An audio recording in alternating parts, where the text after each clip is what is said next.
I remember in school one time, I had a teacher who was talking about abstinence. And she said, imagine you're a stick of gum, and when you engage in sex, that's like getting chewed. And then if you do that lots of times, you're going to become an old piece of gum. And who's going to want you after that? Well, that's terrible, but nobody should ever say that. But for me, I thought, oh my gosh, I'm that chewed up piece of gum. No. You may know the name of that woman, Elizabeth Smart. She was sexually assaulted when she was only 14 years old. She had, through her school's sex education program, been taught that her value was diminished because she'd been forced into these relations. Can you believe that children are being taught this in schools, and that so many young people are only receiving this form of sex education based solely on abstaining from sex? Studies have found this practice as ineffective as it is damaging. A review in 2004 by Advocates for Youth focused on 11 state-based evaluations and found that programs only using abstinence-based education showed very little evidence of long-term impact on attitudes and intentions. They actually showed some negative impacts on young people's willingness to use contraception to prevent negative sexual health outcomes. In just one single state did any abstinence-focused program demonstrate even short-term success in youths delaying the initiation of sex. Not one of the programs showed any evidence of long-term success in delaying sexual initiation.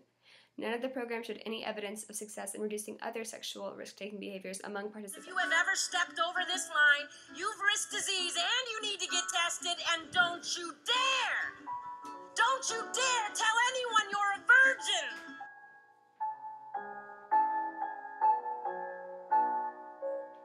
According to a 2004 report by Government Reform Committee staff, many of the curricula commonly used in abstinence-only programs distort information about the effectiveness of contraceptives, misrepresent the risks of abortion, blur religion and science, treat gender stereotypes as scientific fact, and contain basic scientific errors.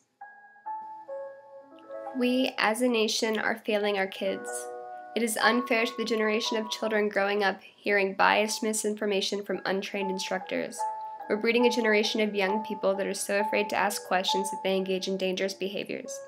It's time for our sex education programs to teach safety and practical emotional responses to sex instead of boycotting the topics of contraception, relationships, abortion, and infections.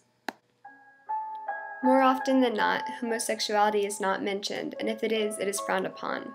Imagine your daughter or your little brother suffering the effects of exclusionary education that neglects to include the group that they identify with. Providing education only for one particular group is extremely damaging and leads to young people acting with little to no information. The argument against abstinence-only education is often countered with the fact that in recent years there has been a decline in teenage pregnancies. But is that due to these programs? Between 1995 and the year 2002, the rate of teenage pregnancy dropped 86%. Well, the release of a more recent study provided evidence that the cause is improved contraceptive use. Despite schools insisting on teaching students only that engaging in sexual relations is wrong and bad, teenagers were educating themselves and utilizing methods that prevented pregnancy. This was the lowest teen birth rate the United States had seen in 65 years. Studies show that abstinence-oriented sex education is ineffective. Statistically, people are still having sex. The difference lies in their probability of being safe and informed. Abstinence is a choice. Sex is a choice. Access to information that is applicable to both abstinent teens and those who choose to have sex is necessary to the emotional and physical health of future generations.